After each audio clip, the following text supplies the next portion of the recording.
Welcome to a semester of Fortunate Events. I'm your host, Jessica Bennett, and this podcast explores how our education, careers, and life experiences intersect in unexpected ways.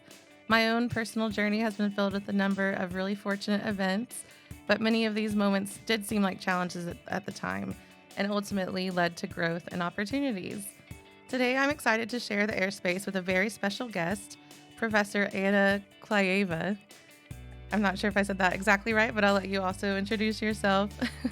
Her career in communication has taken a few directions, and I'm excited to learn more about her background and insights on media and PR. Thank you so much for joining me. Why don't you tell us a little bit about your background? I know that you are a professor of communication and public relations here at UHCL, but I also saw in some online research that you have experience in broadcast journalism, strategic communications, and positions in the airline industry. So if you don't mind just going into a little bit about yourself, I would love to hear more. Well, first of all, thank you, Jessica, for having me Yes. on this podcast. And I love the title, Semester you. of Fortunate Events. I hope it continues for the next several Me semesters. too. I might have to think about changing the title. We'll see. Well, semesters. Semesters or series. I actually Series. slipped up and said series last time, so Serious sounds very good as well. official. So you almost said it correctly, my name. My name is Anna Klyueva. Okay. And yes, I'm a professor of communication and public relations, and it's hard to believe, but this is my 10th year Wow. here at UHCL. And it's been a while. And in fun fact, I think it was my second semester here at UHCL when I met you for the first time. Yes. So All those years ago. it is indeed a series of very fortunate events. Mhm. And so, yeah, fast forward, we're here talking today, doing podcasts. I Yes. think 10 years ago, we didn't. We couldn't have imagined that that's, No, where we will be. not even on my radar. My background or the story, I have a very long story because probably like many other guests, but I was born in Central Asia, Tajikistan specifically, and I grew up there, and I started my university career, and in general my career there. I think I was in my second year when I kind of was invited to a casting call for a local TV station, and I went. Wow. How did they just- find out about you? Really, they didn't. It was one of my classmates just said, "Did you see this? And you should come," and all of that. Wow. And I tried, and somehow I managed to do that. And sort of as a backstory, I was at that time studying finance, so I was about to be a banker. Oh, wow. Also, Can you imagine your life as a banker now? Absolutely not. I remember my internship. I could not have lasted No. in that profession. But one thing that I remember during the interview, the person who interviewed me, he told me, "So are you sure you want to do that?" When he asked me like, what do I study and all of that. And I said, "What do you mean?" And he said, "Well, it's media, it's exciting, and once you start doing this type of work, there's no way back. Like, you will not want to go to your previous life." Yes. And he was right. I did graduate with my bachelor's degree in economics and finance. Barely. But Barely. because in between I worked for a TV station doing broadcast stories. I started as a kind of helper, and then a host, and then a producer on that TV station. And I was fortunate to work with some people who were then invited me to work in a kind of like a startup. Was not a word at that time, but it was a startup, a production studio, and we worked on that production studio, basically doing everything that we could, ads, special programming, and we somehow landed a contract for an election campaign. Oh. So I was running, I was part of an election campaign, and that was also a a lot of learning happening. One thing I learned that I probably can never do. Mm-hmm. Political Yes. PR, because it's really hard. Mm-hmm. You really have to be very flexible with your consciousness. Yeah. Like very cutthroat kind of things. Is that where doing research and digging up information on the opponent? Cutthroat, but also, being okay with not being providing totally accurate or totally honest information. And it's been an adventure. Mm-hmm. So I, after that,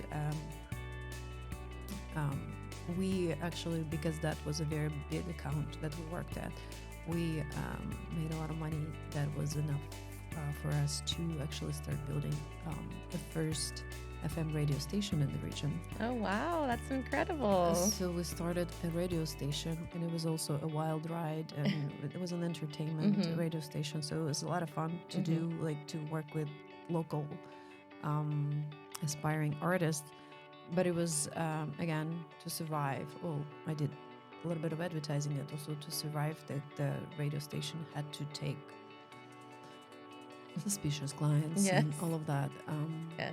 It was, the 90s in that space, in the post-Soviet area. It was a rough period of time, so people did a lot of things to survive. Basically. Give us an example. We want to hear the dirt. Well, so a guy who wants to be elected approaches us, and I am going for a meeting. And so we're sitting, talking, and basically discussing here's the things that we can do. This is like the type of media coverage we can help you generate. This is the type of events we can help you organize, and this is how we can help you get publicity on the topics that are relevant to you. And he was listening to us very attentively, and then he's like, why are you doing this? Like, that's not what I want. What do you want?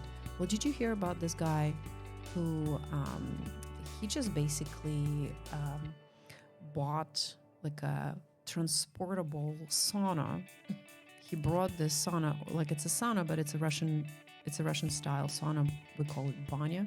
Okay. So basically, he transported it next to the polling station, and he was giving away passes to the sauna. Oh wow! Along with food and vodka. Okay. Right, so wining and dining his voters. Right. Okay. Right by the polling place, and of course, the types of reaction that the eye rolling that I was doing listening to that. But this were the times. So was that common for people to stand outside in the 90s? Yeah. There were no rules, so wow. All sorts of and election campaigns was the primary sort of way to earn money for communicators. And that was quite an experience. Yes. Yeah. What was your role in that? Were you a coordinator, or were you producing? What exactly were you doing with? I was in your role. Originally, I was partially coordinating mostly, but I was also writing copy, speeches, things like that. Okay, those are all really good skills. But I guess in that environment, it it makes you think with a different kind of lens, I guess, or write with a different type of lens for the political writing. And then you mentioned the rules are a little questionable with what you can say, and with it being ethical and things like that. And honestly, I realized that this was questionable and disgusting on an intuitive level, rather than having clear sort of ethical guidelines in front of me. So I didn't really want to continue in this, and I moved on to do PR for a corporation, for an airline. Okay. But that there were other challenges there. Again, that time was very different for media. Media was trying to survive, and since I was on the other side, I know how much media needed to operate, and how they would land contracts, advertising contracts and such. I could see how then journalists would approach companies, big companies, and basically ask for money in exchange for positive coverage. Yes. Well, that was one of my questions that popped up was in these roles, you said sponsorship, I think, at one time. So I was going to ask if it was organic coverage or paid coverage. And it sounds like most of your offerings, you were providing the service where the politician would pay for the coverage, or is that how that worked? We would create events. We would organize activities that would generate media coverage. And because we had a big network of journalists, we would invite people we know, and we would also, feed them and provide transportation. We didn't directly pay them for coverage, but we would basically offer some favors, in exchange for favors later.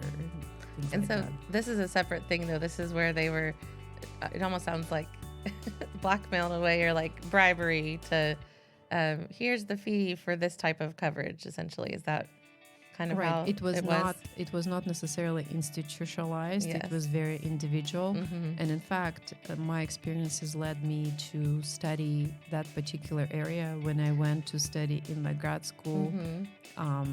It was specifically the study for my master's project. I did a media transparency study, and we looked at different types of influences on media coverage in Russia, and one of them would be bribery, like direct monetary influence, and others would be favors, like you won my advertising contract. Well, you better not run that bad story about me. Things like that. This is so interesting because this is real world examples of things that we learned about in your research class last semester with the ethics portion. And I don't remember if you had brought this up, but maybe it was more of something kind of a little bit more detailed that you might not share in a class, or have you shared this with your classes, these experiences? Yes, so I teach Introduction to Public Relations, and in that class we talk about media relations, and we talk about a phenomenon known as information subsidy, and that is directly related to this issue of how journalists and PR practitioners interact in an ideal world. What would be sort of a mutually beneficial relationship, and how that relationship can be corrupted by needs of either side. Yeah. Well, I don't know. I mean, we mentioned, and I'll go into my background here in a second, but I don't know if I took that class, or if I did, things have just, maybe evolved too. So, but it sounds like another really great course that's very applicable for students here to take in the DMST program. Is that an undergrad program as well? It is an undergraduate class. Okay. It's an introductory class, Okay. so not many graduate students take it. I see. But yeah, it's one of my favorite classes to teach. It's because I feel like this is an opportunity to convert people into PR, and I constantly hear semester after semester students who take the class. A couple of students always approach me and they say, man, I think I love PR. I want to do this type of job. Yeah. Well, that's a perfect segue into my background, because I started my very first job out of school after I graduated here was at a PR firm. So I found that internship through the school. We had to do an internship as part of our, last semester or two.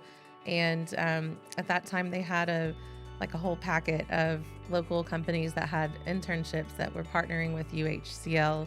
And there's one on the list that stood out to me, or there's a couple. And so I applied to a few, and I actually was accepted with another internship, and I was just about to finalize all the paperwork and then was given this other opportunity, which didn't go over super smoothly with the first company because they were counting, or I guess expecting me to take the internship at that point. But I think, it's all smoothed over now. But I knew that I would probably have more opportunity to stay on at the PR firm, and that's what happened. So overall, it was the best decision for me. But I started on as, the intern, and then after I graduated, they offered me a junior account executive position. And then I grew into, another promotion a few years later. But I was at this PR firm for almost 5 years. They focused on aerospace, energy, technology, so some pretty high profile clients.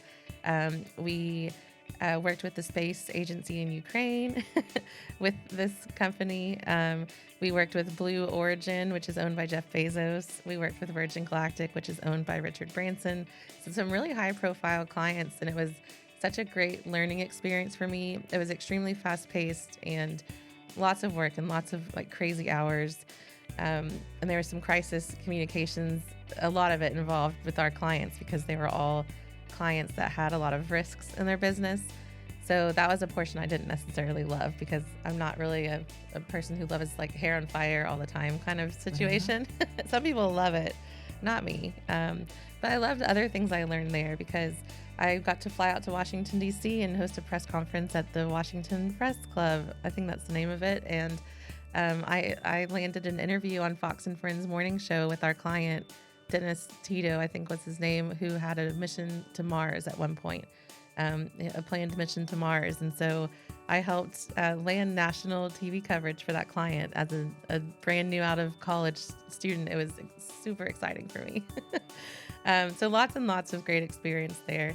But then after I graduated, I was there at the PR firm and started my master's degree in digital media studies. But then I had to pause with some life changes. We mentioned that earlier, that I started well over a decade ago with this master's program. But now I'm back and I graduate next year. I'm so close. I have just 2 classes left after this. So, but I am so grateful for UHCL and all the opportunities that they have given me. I mean, I truly have so much to credit the school to my career. And I'm just a huge ambassador for the school and this program. And so I love it. I can't say enough great things. But that also brings us to my next question. How did your journey take you from there to here? How did you get to UHCL and become a professor in the communication and digital media programs? And I will answer that question in a moment, but I want to acknowledge the fact that when Dr. Chen emailed me last semester, was it last semester? Well, I think it was December of 2022. 2022, and he said, "Do you remember Jessica Bennett? She took your class, and 10 years ago." And So you know long what? ago. When I said yes, I do remember her. Aw. And I don't remember all of my students, but I Yeah. did remember you. And one of the reasons is because of how you stood out in the class. And also I remember how you discussed your business that you just started Yes. with the cutting board. Yes. And that just stuck in Aw. my head. I said, love yes, that. we should bring her. Of course. She didn't graduate. Oh my God, we have to bring her back. It's honestly, I have a note in here for this episode because I just wanted to mention too how wonderful the readmission process. It was a challenge, but the staff here was so supportive of me coming back and finishing my degree. And my first semester back, Dr. Chan encouraged all the students in our class, to finish, and it's going to be hard, but come back even if it's 10 years later. And he's like, Jessica is here after taking a long hiatus. And so Dr. Chan has been so phenomenal, and I really respect him and enjoy his coursework and leadership as well. And so grateful for you. And your class stuck out with me too. I remembered that because I enjoyed it was the campaign class. I really enjoyed that. So thank you. Thank you for those kind words. Things happen, life happens. She mentioned the cutting boards. After I left that PR firm, with my ex-husband, we did start a fun mom and pop experience. It was couples date night woodworking, and they were woodworking sessions in his workshop. He is a general contractor, and he had a really great idea to bring couples into the workshop and host a dinner and like teach a lesson and let them build a project and leave with it. And this was like 5 or 7 years before all of those chains started popping up. We actually had people reaching out to us from California and other places around the country that had somehow heard about us. We did get some media coverage thanks to my I remember the news service. we did get coverage in the Houston Chronicle and on Mix 96.5 and a couple local papers as well in Kemah, in Leak City, because it was an innovative idea at the time and it had such a great response from the community. We had, 3,500 likes in a matter of 12 months, which was a lot of growth at that point. I mean, it was amazing to see the organic efforts because we weren't really spending a lot of money on advertising. It was a lot of grassroots, word of mouth, organic media pitching, and social posting, and that's really what helped drive this business. And so we did really well. We, had bookings of just about every weekend. We had special groups that came in, and we would change up the products as the seasons went. So we would do things for fall and holidays and Christmas and Valentine's and all the fun things. It was just, you can tell I really truly loved that initiative, and it was amazing to see our efforts, from things I learned here from school, from my university. So it was a sad ending, but when I separated from my husband, I just knew I couldn't continue, because I did continue for about 3 or 4 months after we initially separated, and that was just too much. It was too hard. But we were a good team in that space of this business idea. He was a skilled carpenter and I was a skilled marketer. So it really was a beautiful thing that came out of a not such great relationship.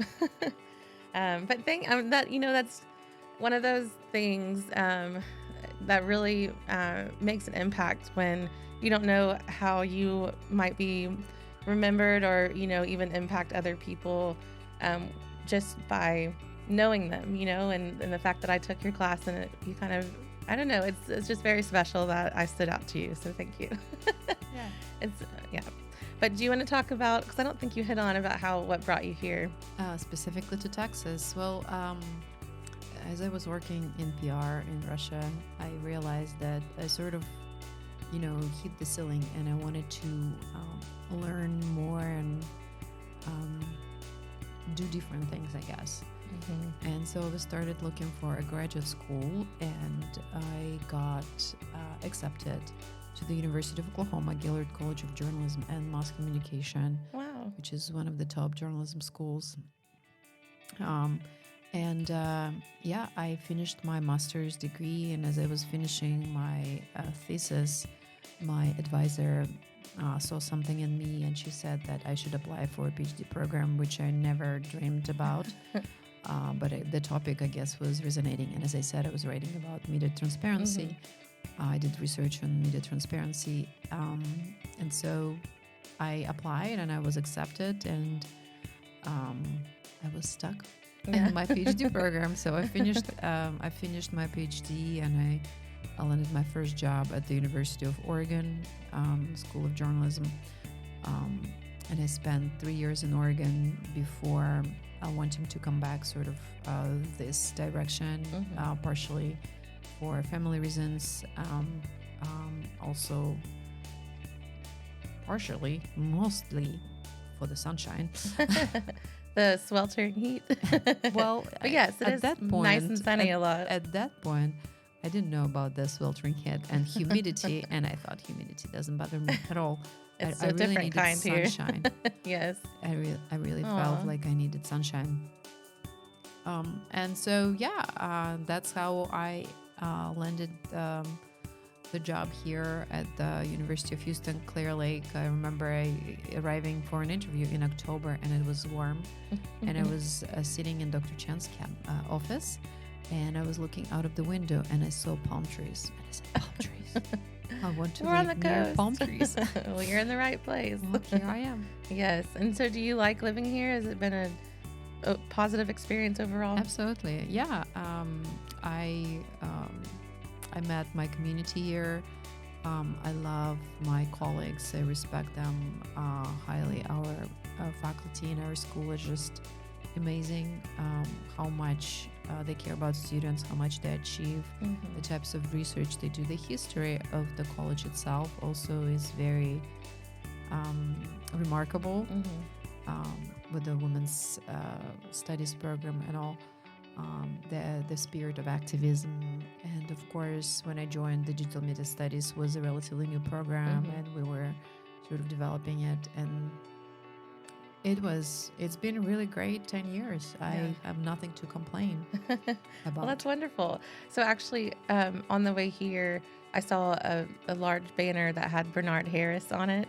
I didn't realize he was an alumni, I guess, but I think he still has the Harris Foundation, or there was a Harris Foundation at one point, and I represented that company and planned an event for the foundation when I was working at that PR firm. So again, just another overlap and connection. I didn't realize that he was connected to UHCL, but he's also connected to my first career out of college. So it is a series of fortunate it events. really is. It's so crazy to see how, Taylor Swift has that song, The Invisible String, that connects everything together. That's right. So it's just crazy. But I do have just a couple more questions, and then we'll wrap this up. I had mentioned I'm almost done graduating. So this semester I'm taking your social media class and this podcast class. And it's probably my favorite semester ever because both are super relevant to my work and to my interests. So next year, my final courses will be my capstone. My project has been halfway approved. I'm going to be doing a continued series on this podcast as my project, which I'm super excited about. I have a lot of clients, friends, networking connections that want to join the podcast. So I already have a pretty good guest list, which is awesome. But also my last actual class will be the study abroad program. And could you just talk to us for 2 minutes on the travel abroad to London and the highlights of that program, just for the listeners, for some more information on that? Thank you. Yes, I would love to. This class, so it's a cross-listed class for communication and digital media studies students.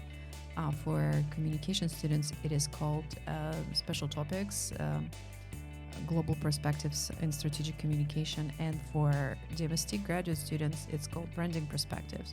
So the idea for the class came, and I always wanted to plan something like that for our students to see outside of Texas. Maybe not necessarily UK. UK just offered us a good home to do that. But when I was a student, I had an opportunity to travel and visit agencies, and it really did change the trajectory of my career, because I think it's so inspirational and aspirational to see the people who are behind cultural influences, right? Like who came up with certain slogans or certain images that are kind of engraved in our, imprinted in our minds. So I always wanted to provide such an opportunity for our students as well. And UK, our university is very fortunate to have that contract with the University of Evanston that owns Harlexton Manor in the UK, which hosts the study abroad program. Yes. So our students will go to UK and they will live in Harlexton Manor. Which looks like a castle. It does look like a castle. It's so cool. Apparently, it's the largest manor in the UK. So it's technically not a castle because there are differences, but it's still it's really big. It's quite dreamy, Harry Potter-esque. Yes. So students will stay there. That will be our base, and from there we will travel to several locations by bus, and it's about like an hour drive from the location to multiple areas to see historic locations of historic buildings, historic, I guess, important just tourist attractions. But from a historical perspective. But most importantly, for our students, we're going to focus on branding for the Cadbury brand. We will visit the very first factory in Birmingham. We will talk to people behind the scenes, learn more about the history of chocolate. We are traveling together with a very wonderful professor who knows a lot about that area of the world, and he will give us a lecture on the history of chocolate in Europe and in the UK. That's so and fun. that's sort of like a backstory for Cadbury brand. And then we will travel on the way back sort of to London, where we spent another 2 days visiting agencies, and one of those agencies will be the agency of record for Cadbury, the ones who are doing global communication for them. That is what I'm most excited about, since I'm working for a marketing agency, just to experience the other side, like on the other side of the world, how they do their processes and procedures, and just how they start with their ideas, and just learning how they run their agency. I'm extremely excited about that. I think it'll be super valuable and beneficial.